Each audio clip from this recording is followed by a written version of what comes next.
भारत में 3% ब्राह्मण है, 3%। तुम नियम लगा के तुम उसका कुछ करके दिखा दो, नियमवा बना दोगे, ऑफिसवा में वही बैठे हैं लोग, पारित करा लोगे। हाँ, थाना, जुडिशरी, मीडिया, संसद, हर जगह है कि नहीं है। किसी ने ब्राह्मणों को कोई आरक्षण या थाली में सजा के दे दिया था, अपनी मेहनत से आए, नॉर्मल कट ऑफ से ज्यादा कट ऑफ उनका है। आपको क्या लगता है कि आप उनको कुछ कर लीजिएगा, पास कर लेंगे आप? हर जगह उन लोग का है। रीजन क्या है कि उन लोगों ने 3 लोगों में कॉमन समस्या है, पिछड़ी जातियां, महिलाएं और मुसलमान। इन तीनों में एक कॉमन चीज देखिएगा, इनका जो बैकलॉग सिस्टम है, इनके पीछे बैकअप में कोई नहीं खड़ा है। बड़ी जातियों में क्या है, उनके परदादा से नौकरी करते आ रहा है, सब दादा परदादा से। अगर किसी बड़ी जाति का व्यक्ति किसी चीज में फंस गया ना, तो उसके रिश्तेदार में कोनो ना कोनो लगित पगित में एगो दरोगा निकल जाएगा, कोनो वकील निकल जाएगा, कोनो जज निकल जाएगा, कोई विधायक खोज खाज के कहीं ना कहीं से निकाल लेगा। क्योंकि जितना आप लोग अभी सजग हुए हैं, बड़ी जातियां आज से 1000 साल पहले से सजग, समझ में गया? तो उनके पीछे क्या पूरे चेन सिस्टम। और SC/ST को संविधान ने अभी जस्ट पहली पीढ़ी को अधिकार दिया है। यही चीज महिलाओं के साथ भी है यहाँ पर, समझ में आ रहा है कि नहीं आ रहा है? मुसलमानों को तो अधिकार दिया, लेकिन उन्होंने अभी भी पढ़ाई पे उतना कहाँ आए हैं, आप नहीं समझ में आ गया? उतना पढ़ाई लिखाई से वो लोग डायरेक्ट फरिश्ता से बात कर लेते। मतलब क्या ही बोलिएगा, उनको सच्चाई बोलिएगा गुस्सिया जाते हैं लोग। जब आपके पास एजुकेशन कम होगा, गुस्सा बड़ी तेज आएगा, सच्चाई बोलने के जाए। अब जैसे सिंपल सी बात करते हैं, NRC का नियम था, कितना विरोध हुआ था। भारत में 3% ब्राह्मण है, 3%। तुम नियम लगा के तुम उसका कुछ करके दिखा दो, नियमवा बना दोगे, ऑफिसवा में वही बैठे हैं लोग, पारित करा लोगे। हाँ, थाना, जुडिशरी, मीडिया, संसद, कहाँ बस 3% है लोग। अब किसी ने ब्राह्मणों को कोई आरक्षण या थाली में सजा के दे दिया था, अपनी मेहनत से आए, नॉर्मल कट ऑफ से ज्यादा कट ऑफ उनका है कि नहीं है? आप क्या उनको छूट मिला है जी? वो तो जुमा 8 दिन हुआ EWS आए हुए। कितना दिन हुआ EWS? अभी 5 साल भी नहीं हो रहा है, 19 में हुआ 5 साल, मोटा मोटी 5 साल हुआ है। आप अब इसमें लेकिन देखेंगे उन लोग को, कोई डिपार्टमेंट बताओ जिसमें वो लोग नहीं है, हर जगह है कि नहीं है?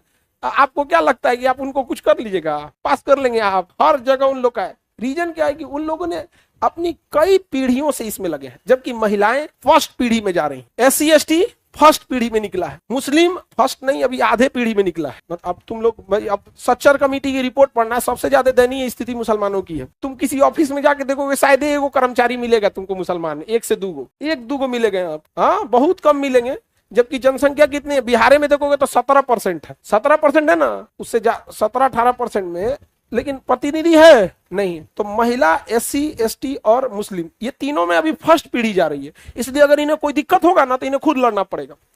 आज से 50 साल बाद इनकी दूसरी पीढ़ी भी आ चुकी रहेगी। अब जैसे आप लोगों की नौकरी हो जाएगी, कोई प्रॉब्लम आया आप लोग को, तो आप लोग को खुद झेलना पड़ेगा। लेकिन आपकी जब नौकरी होगी, तो आपकी नौकरी के दौरान आपका बहुत लिंक बन जाएगा। वो अधिकारी से जान पहचान, तो DM, SP, कमिश्नर, ये वो बहुत लिंक हो जाएगा। आपके बाल बच्चों को अगर दिक्कत होगा ना, तो अपने लिंक से तो सॉल्व करिए लेगा, फिर आपको कहेगा कि पापा, चाहे आप लोग को कहे मम्मी दिक्कत होगी, लोग क्या दिक्कत हो गया, अच्छा रुको हम फोन करते हैं, हमारे बैच में एगो थी, ये तुम्हारे जिला में है, नहीं लिंक हो जाता है, हो गया।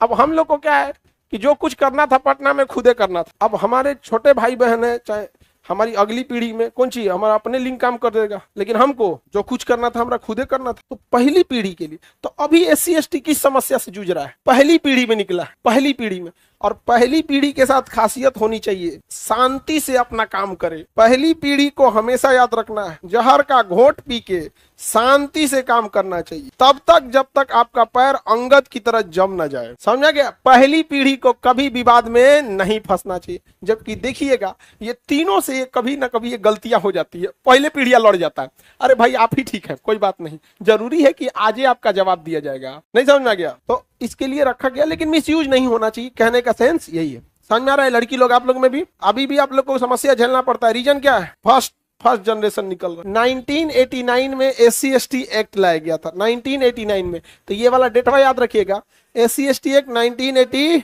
एक्ट लाया गया यहाँ पर, क्योंकि ना बहुत सारा SC/ST समाज को दबाया जाने लगा था। और SC/ST समाज को दबाया जाने लगा, और एक समय ऐसा था ना, 89 का दशक, जो 90 का दशक बोला जाता था, कि अगर छोटी जाति के आदमी वोट डालने जाता था ना, तो बड़े लोग ना उसको वापस भेज देते थे, बिना मारे हुए लौट जाता है, चल वापस चल वापस। उसको में डर इतना था कि वापस चल जाता था, वोटे नहीं डाल पाता था। 2-4 को जो हिम्मत दिखाते थे, इतना मारता था सब ना, क्या कर पाएंगे यहाँ पर? तो इसलिए एक कानून लाया गया था इन लोगों के लिए कि अगर किसी को आप जातिगत शब्द बोल दीजिएगा या फिर प्रताड़ना कर दीजिएगा और वो पुलिस में कंप्लेन कर देगा तो तत्काल गिरफ्तारी हो जाएगी। बाद में जांच होगा कि वो सही बोला कि झूठ बोला, आप बोले कि नहीं बोले, जांच होते रहे, पहले गिरफ्तारी।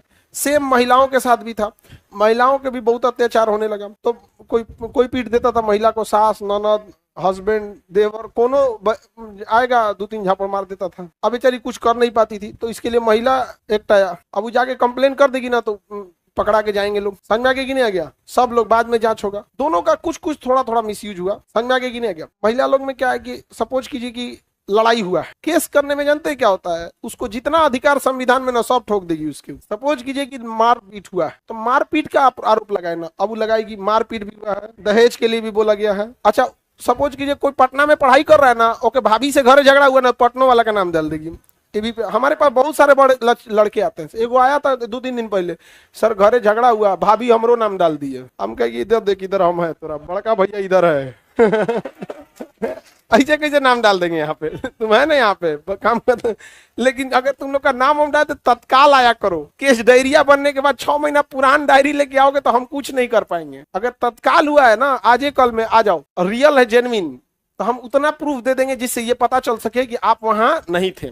हमारे पास कोई पावर नहीं है कि जो हम नाम कटवा देंगे, लेकिन इतना एविडेंस दे देंगे कि आपका नाम नहीं जुड़ेगा। बट आप आते हैं 2 महीना 3 महीना बाद तो कुल क्रियाक्रम खत्म हो चुका रहता है, हम क्या कर पाएंगे तब? आप तो कई बार ऐसा, तो ये मिसयूज नहीं करना चाहिए। अगर सपोज कीजिए कि लड़ाई झगड़ा हुआ है, नाम डालिए कि हमारे साथ मारपीट किया गया है, ये लोगों ने मारपीट किया है, खत्म कहानी, उसको गिरफ्तारी होगी। अब ये क्या कि मारपीट हुआ तो उसमें कितना रहेगा, सब लाद देना है। इससे क्या होता है कि अभी तक तो ये नहीं दिक्कत है, अगर ये बहुत बड़े पैमाने पे हुआ ना तो आपके दिए गए अधिकार पे सवाल उठने लगेगा कि इनके अधिकार को सीमित किया जाए। तो इंडिविजुअल के वजह से सबको खामियाजा भुगतना पड़ेगा कि नहीं भुगतना पड़ेगा? नहीं तो कल पुरुष आयोग बना दे सब, तब पुरुष आयोग बना दिया तब तो हो गया, यहाँ पे वो पहुंच जाएगा। यहाँ पे तो होता क्या है ना कि 1-8% मिसयूज होता है। अब जैसे EWS सर्टिफिकेट है, ऐसा थोड़ी है कि सारे लोगों ने मिसयूज किया है, लेकिन 2-4 मिसयूज की वजह से अब उंगलियां सब पे उठने लगी हैं। तो कई बार ऐसा भी हुआ है कि इसके मिसयूज भी हुए। तो जब टाइम पर इसमें संशोधन भी है, SP को पावर दिया गया है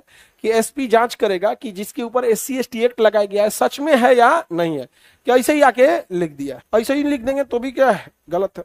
कभी किसी नियम कानून का व्यक्तिगत लाभ या व्यक्तिगत दुश्मनी के लिए मिसयूज नहीं कीजिएगा, क्योंकि जब ये बहुत बड़े पैमाने पे हो जाएगा तो आपके पूरे समाज को लड़ना भुगतना पड़ेगा।